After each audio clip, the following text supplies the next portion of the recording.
Hi everyone, this is Kibo Vlogs, a Filipino actor based in Kingdom of Saudi Arabia, and welcome back to my channel. Agad gawa tayo ng reaction video sa Kim Pao compilation. So I won't take any longer. Let's start this reaction video. Ano na naman to? Ay taray, ganun ba? Alam mo, very realistic talaga dito si Paulo. Sa totoo lang, real na real ang atake ni Paulo dito for today's video. At dahil Kim Pao ngayon, kakain tayo ng beast ko. Chalet. Wait lang, dyan lang kayo. Tinapay natin ito eh. Muling nagpasaya sina Kim Chu at Paolo Avellino sa kanilang fans sa Anaheim kahapon para sa second leg Sa ng kanilang Anaheim? much-awaited tour. Punong-puno ng kilig, tawanan, at emosyon ng buong venue habang walang tigil sa hiyawan at palakpakan ng mga supporters na matagal na naghintay na makita ng personal ang kanilang paboritong tambalan. True naman. Talagang hindi magkamayaw ang fans sa saya na hatid ng dalawa mula umpisa hanggang dulo ng programa. Sa kanilang pag-akyat sa stage, agad na naramdaman ang kakaibang chemistry ni Kim at Paolo. Bukod sa kanilang performances, naghatid din sila ng nakakakilig na biruan na labis ikinatuwa ng audience. Isa sa mga tumatak na sweet moment ng gabi ay nang pabirong sinabi ni Kim kay Paolo ang linyang, "Ikaw ang icing sa ibabaw ng cupcake ko." Agad namang nag-ingay ang buong venue sa kilig habang si Paolo ay Gwapo ni napangiti sa sinabi Paolo. ng aktres. No? Hindi rin nagpahuli si Paolo sa pagpapasaya ng crowd dahil nagbahagi siya ng ilang personal na ganap Gwapo. nilang dalawa na ikinatuwa ng fans. Sa bawat kwento at pahayag niya, sabay-sabay ang tawanan ng audience habang ang iba naman ay kinikilig sa kanyang pagiging game at komportable kay Game na Kim. game ba si Paulo sa Marami ang Love nagsabing Kim mas Pao lalo nila? nilang nakita ang natural closeness ng Totoo. dalawa sa mga simpleng Game na usapan at game. biruan sa entablado. Feeling ko talaga Bukod dito sa kasiyahan, propose niya eh. naging Chares. emosyonal din ang gabi para sa Kim Pao. Ay bakit? Makikitang naging teary-eyed sina Kim at Paolo habang pinagmamasdan ang dagsa ng suporta at pagmamahal mula sa kanilang fans sa Anaheim. Ramdam na ramdam ng dalawa ang init ng pagtanggap ng mga kababayan at supporters na talagang dumayo para mapanood sila ng live. Nagpasalamat sina Kim at Paolo sa lahat Na ng ano? dumalo at sumuporta sa second leg ng kanilang tour. Para sa marami, hindi lamang ito simpleng show kundi isang gabi ng saya, kilig, at pagmamahalan sa pagitan ng Kim Pao at kanilang fans. Sa matagumpay na ikalawang stop ng kanilang tour, lalong tumitindi ang excitement ng fans sa mga susunod pang legs ng kanilang world tour. Yun nga lang. Ay! Ay!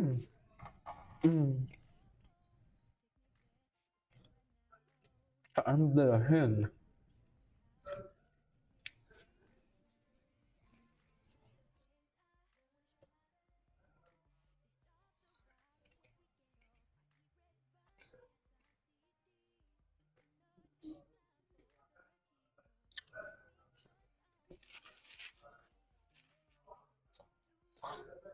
Ganda din ni Kim Chiu, no?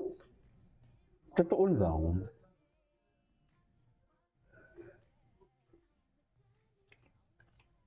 Ay!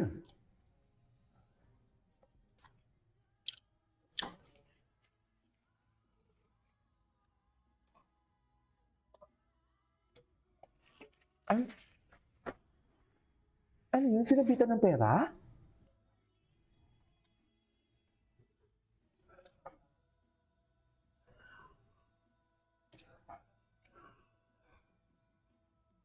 Ganda ang boses si Paulo, ah.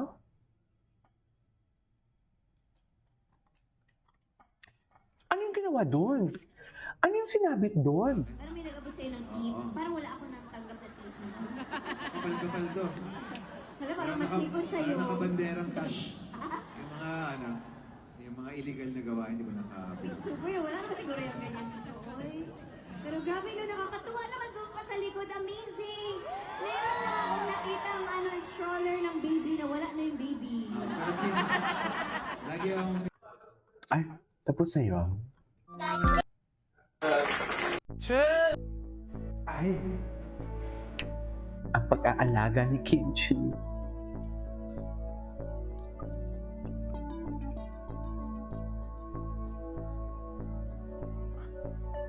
Susunod din dinami-dami.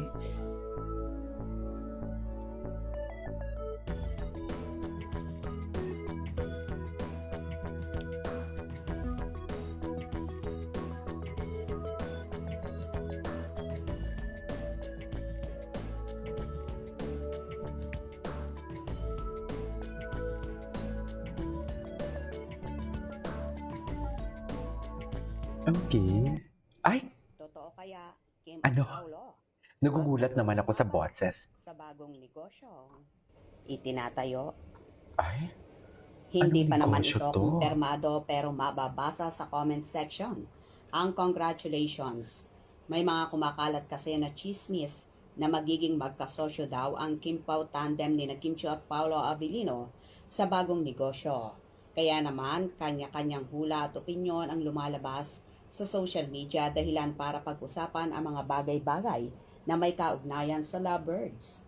Umiingay ngayon ang usap-usapan online matapos kumalat ang balita umano'y ibinebenta ni Kim ang isa sa kanyang property sa Quezon City. Ay, Nagsimula ang talaga ba? espekulasyon matapos mapansin ng ilang netizen na tila matagal ng tahimik at bihirang makita ang aktres sa naturang bahay.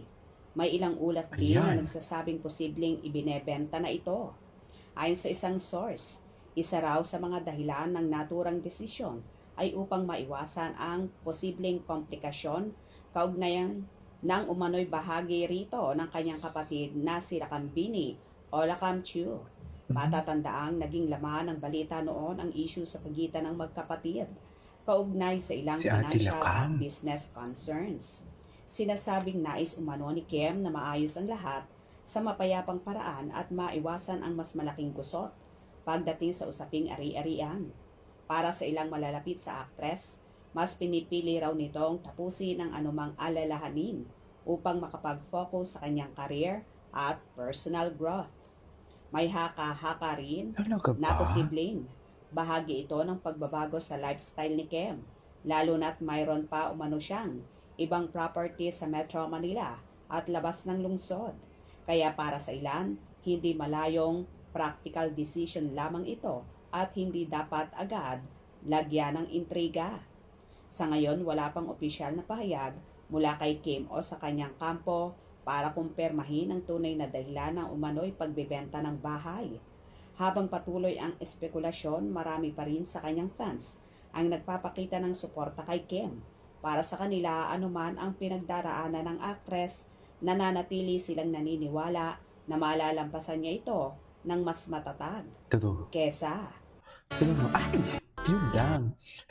Yun lang talaga. Anyways, nakakaloka naman ang mga balita natin for today's video. This is Kate Vlogs and see you on my next vlog. Bye!